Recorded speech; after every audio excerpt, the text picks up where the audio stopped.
it on a real theater. Yeah. Oh yeah.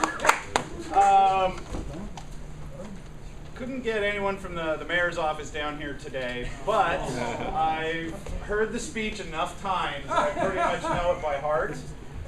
So one thing about the 48-hour film project is the first year we did this here, it was also the first year that James took over the office.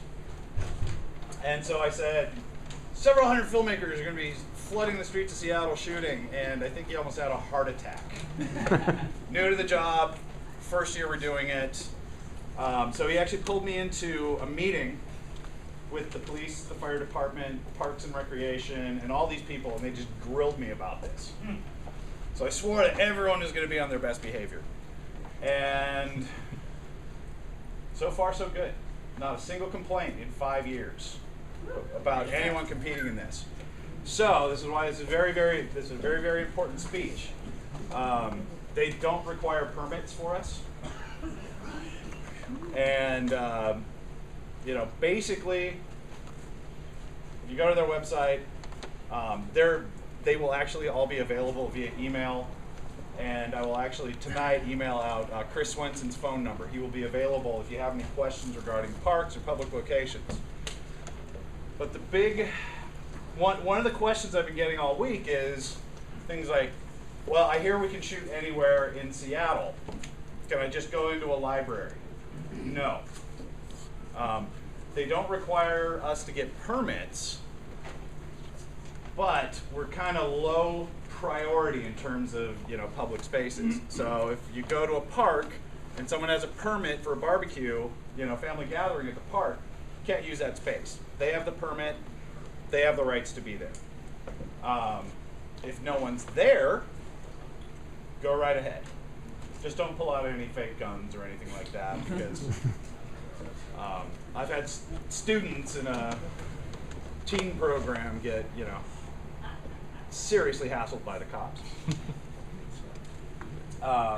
Big rule of thumb, you know, you can shoot on city sidewalks and whatnot, but the rule is, if anyone comes through and doesn't, you know, if you have people up saying, hey, can you hold on while we do a take? If they say no, you have to let them through.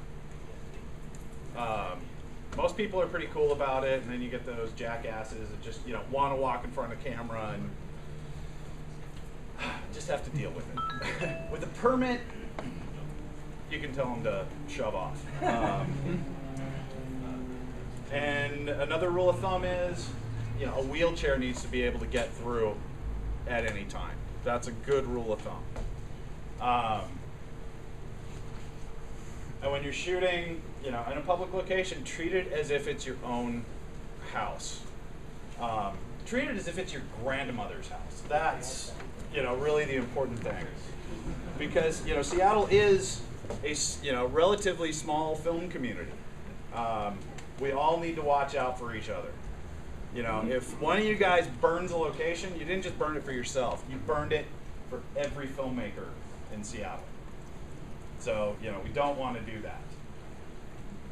And, you know, any location, I don't know who that is. Leave it cleaner than you found it. So the city is kind of turning a blind eye and encouraging us at the same time. So just be very, very, very, very, very careful, very respectful, and, you know, do us proud for a 6th year running. Not one complaint about any 48-hour film project team in 5 years. So I want to keep that streak going. They're very proud of us. Next,